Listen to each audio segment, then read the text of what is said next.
Thanks so much for joining us. Around 1,800 people have fled their communities due to wildfires raging across northern Ontario. Premier Doug Ford gave an update on the wildfire situation today, noting officials are considering further evacuations in the province. As of this morning, there are a total of 190 wildland fires across Ontario. 56 of those are still considered not under control, 112 are being observed, and 6 are being held, and 16 are under control. We have 155 fire crews and approximately 80 water bombers and helicopters remain in operation across the north, with roughly 40 additional support aircraft ready to assist. 13 communities have been evacuated or are still in the process of evacuating. Evacuees have fanned out to host cities across the province, including Thunder Bay, Toronto, Sudbury, and Niagara Falls. While recent rain helped temper fire activity over the weekend, officials warn the hazard remains high as another First Nation reported widespread destruction. Meanwhile, 8,000 people in the southwestern British Columbia city are now on an evacuation alert due to out-of-control wildfire raging nearby.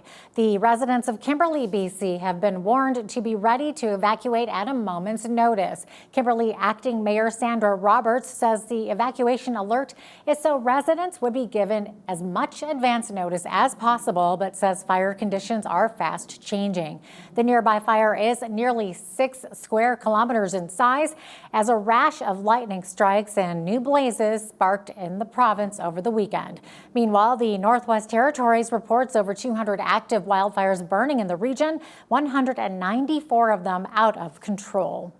In Alberta, cleanup is underway in a county hit by a tornado Saturday evening. Clearwater County says no one was injured in the twister, although it caused significant damage in some areas, including the town of Rocky Mountain House. The tornado downed trees and power lines and damaged homes. Alberta's government says it's working with local partners to address the damage. Disney music is the latest tactic being used in the ongoing search for a Calgary boy who has been missing since Thursday. Calgary Police Service and RCMP, along with other organizations and volunteers, are out in full force for the 5th day of searching for 11-year-old Parker. Search teams are focusing on several northeast and northwest communities of the city. BCN's Naveen Day has more. Mounties on Sunday joined an ever-expanding search for 11-year-old Parker Wells of Calgary. Now, normally the child's disappearance would not meet the legal criteria for an Amber Alert, but one was issued Saturday after the province granted an exemption because of the unique circumstances of this investigation. Concerns over the welfare of Parker, a nonverbal autistic boy last seen in Cambrian Heights on Thursday, are mounting. Police believe the boy may be hiding in yards or in structures, and the use of playing Parker's favorite music during the search efforts are intended to hopefully draw him out. Parker is also known to walk into structures and close the doors behind him. At a Sunday news conference, CPS Acting Staff Sergeant Scott Gutterson provided details of how civilians can help the search. One of the most important things people can do, and this is reiterating the message we've sent a couple of times, is check your property. So don't just have a look out your backyard, check under your deck. If you have a shed, don't just open the door, move stuff around. Parker is quite small. It's entirely possible that he is going to fit into an area that we wouldn't normally expect a person to be, say between a wall, a fence, and the wall to a garage. We're asking people to check every nook and cranny they have in their property to help us try and bring Parker home. Parker is described at 4 feet 11 inches, weighing approximately 90 pounds, with brown hair and brown eyes. He was last seen shirtless, wearing gray shorts and black noise-canceling headphones at his day home on Connaught Drive Northwest, sometime between 11:08 a.m. and 11:41 a.m. on Thursday. Roughly an hour later, he was captured on CCTV footage in the 5500 block of Travis Crescent Northeast.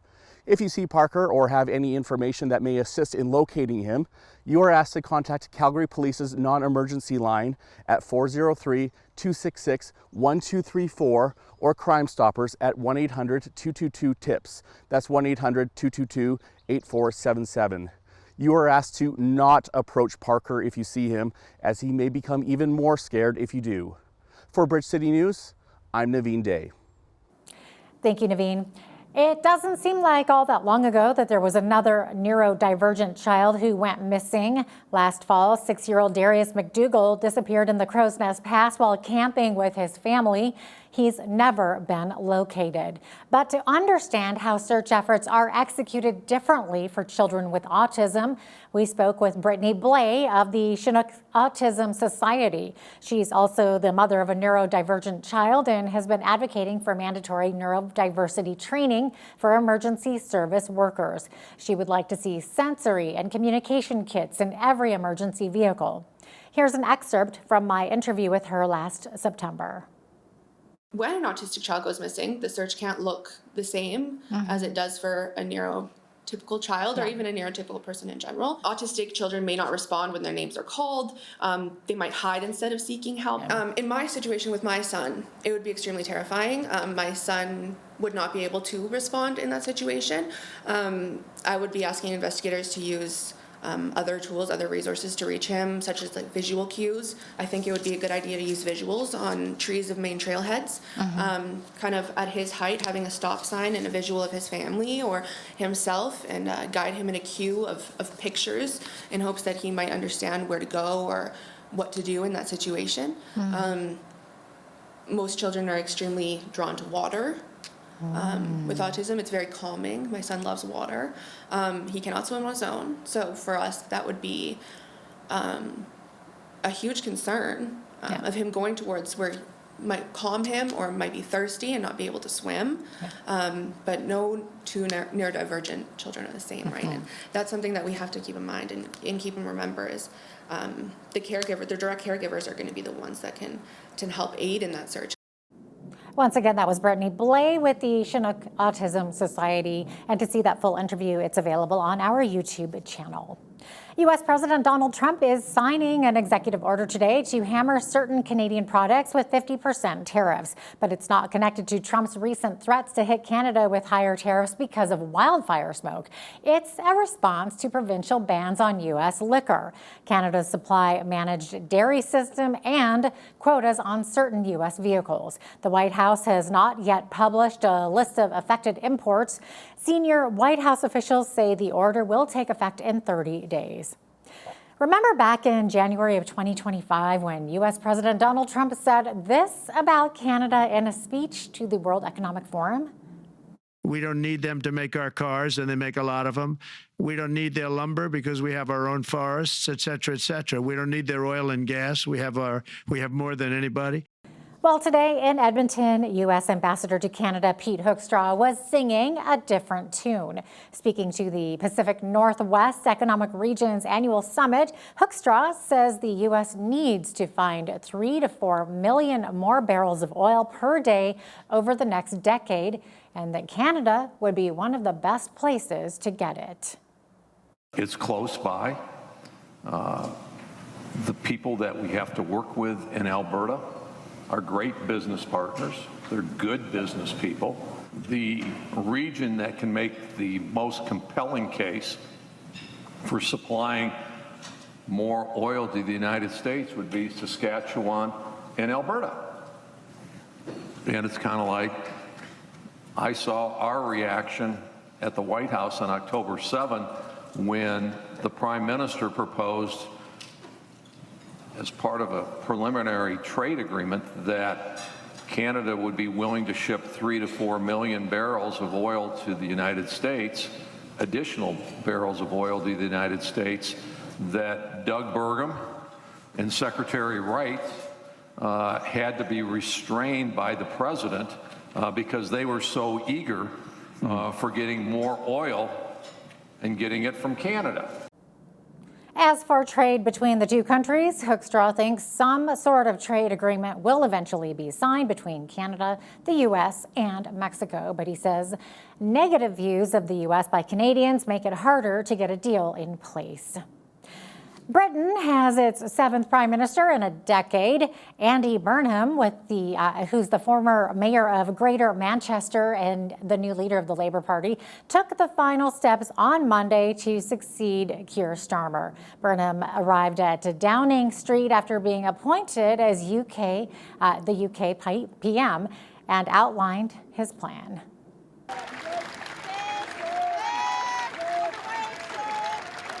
We will make this moment a circuit breaker for Britain, bringing forward the biggest changes in the last 40 years.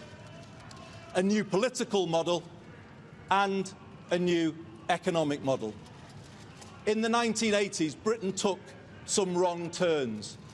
Political power was centralised, economic power privatised, large parts of the country deindustrialised, and they still haven't recovered. Many feel as though they're still in decline, and they don't have the ability to turn things around. And that's why we will change politics, to make it more collaborative, more about problem solving than point scoring.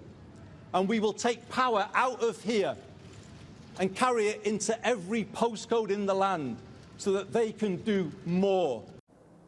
Later in the day, several senior lawmakers, including the Deputy Prime Minister and the Finance Minister, announced their departures from the cabinet.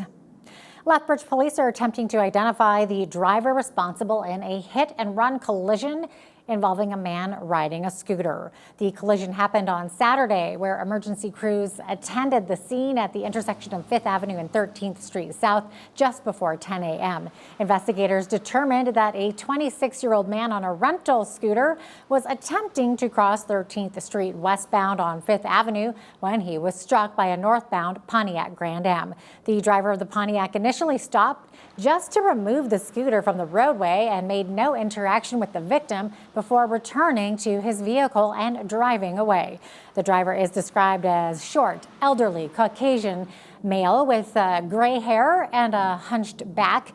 The Pontiac Grand Am is described to be an early 2000s model, either in tan or gray. It has existing damage to the driver's side rear bumper and new damage from the collision to the passenger side front headlight area. The victim was taken to hospital for treatment of non-life-threatening injuries. Anyone with information about the driver or the vehicle is asked to call LPS at 403-328-4444.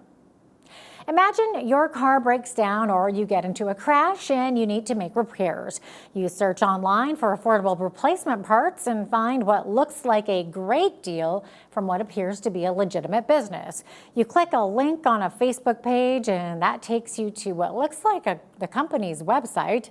The page even displays the business's real name and address, making it seem legit.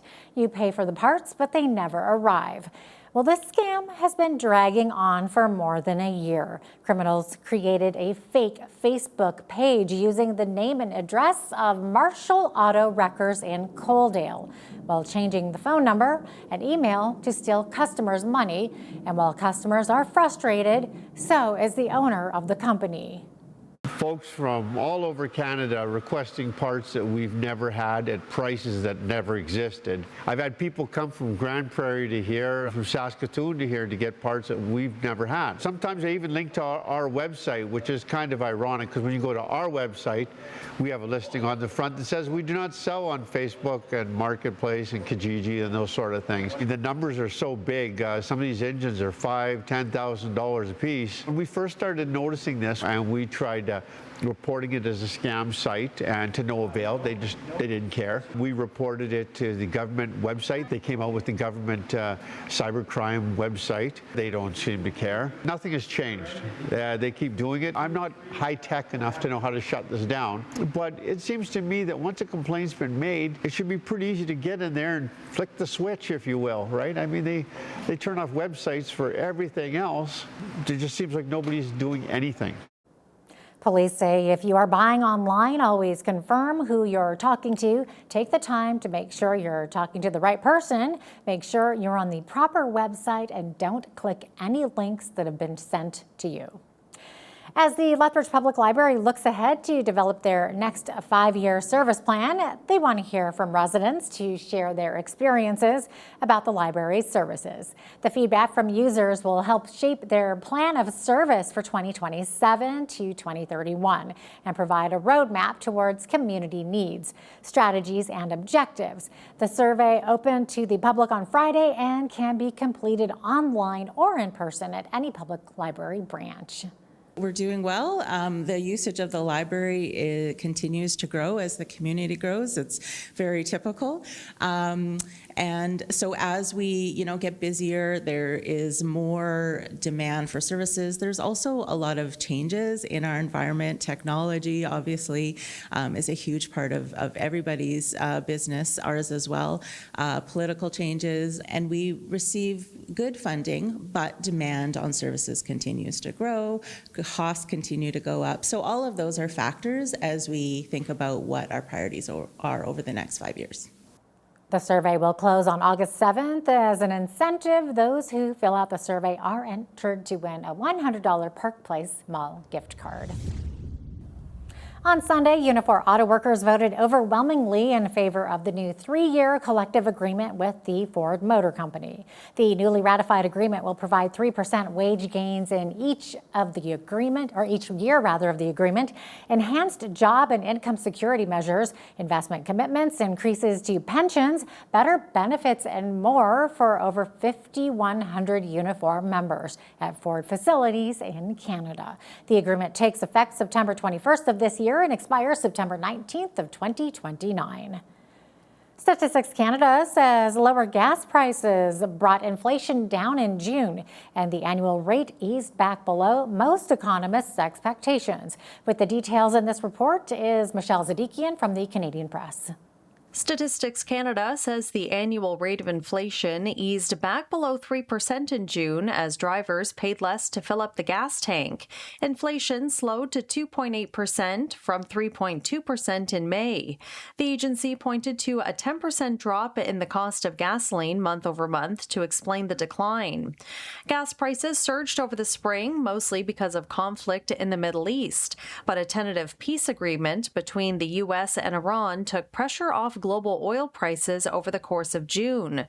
Renewed hostilities, though, between the nations have pushed prices at the pump higher again in recent weeks. Stackhand says inflation was unchanged from May to June when gas prices are taken out of the equation. Prices at the grocery store, meanwhile, were up 3.9% last month, but that also marked a slowdown from May as price hikes eased on fresh fruit. Stackhand says costs for traveler accommodations in Ontario and BC were up roughly 20% in June as Toronto and Vancouver played host to FIFA World Cup games.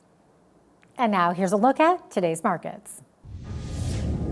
The TSX was down 303 to 34,960. The Dow is down 307 to 51,839. The S&P 500 was down 14 to 7,443, and the Nasdaq was down 12 to 25,508. West Texas Intermediate oil was up 49 cents to 82.98 US per barrel. Natural gas was down 7 cents to 2.83 US. Gold was down 9.23 to 40.0772 US an ounce, and silver was up 50 cents to 56.40 US an ounce. Feed wheat is at $8.49 per bushel. Barley is at $6.84. Canola is at $18.39, and corn is at $7.82 per bushel. Live cattle August contract was up 210 to 226.52. Feeder cattle were up 605 to 352 for the August contract. Lean hogs August contract was down 37 cents to 101.27, and the Canadian dollar was down slightly over the past 24 hours and currently sits at 71 cents US.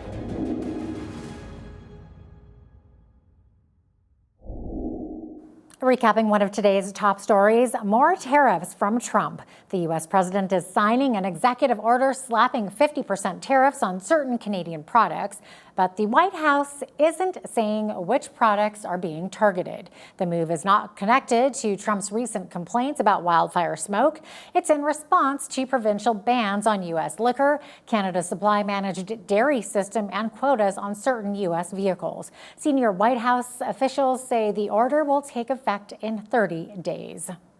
An Ontario court has sided with business owner George Caterberg on his constitutional right to put up an anti-COVID sign along a stretch of highway. To give us the details of this case is Chris Fleury, a lawyer with Charter Advocates. His interview coming right up next. Also, when you see news happening in your community, be sure to send us an email at info@bridgecitynews.ca. You can also visit our website or YouTube channel anytime to check out more of our content and poll questions.